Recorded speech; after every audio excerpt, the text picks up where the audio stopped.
Kел балалар оқылық, Ыбырай Алтынсарин. Кел балалар оқылық, оқығанды көңілге, ықыласпен тоқылық.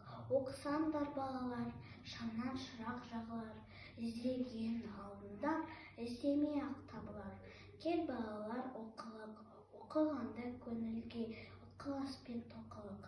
Мал дәулеттің байлығы бір жұтасан жоқ болар, оқысының байлығы күнге көп болар, еш жұтымақ жоқ болар.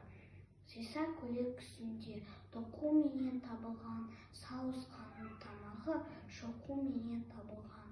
Өнер білім бәрі де оқу менен табылған. Надандықтың белгісі еш ақылға жарамас, жайылып жүрген аюандай ақ қараны танымас. Аяншыл ат арымас, білім деген қарымас, жөн білмеген адамға қадір ата дарымас. Кел балалар оқылық, оқығанды көңілге, ықыласпен тоқылық.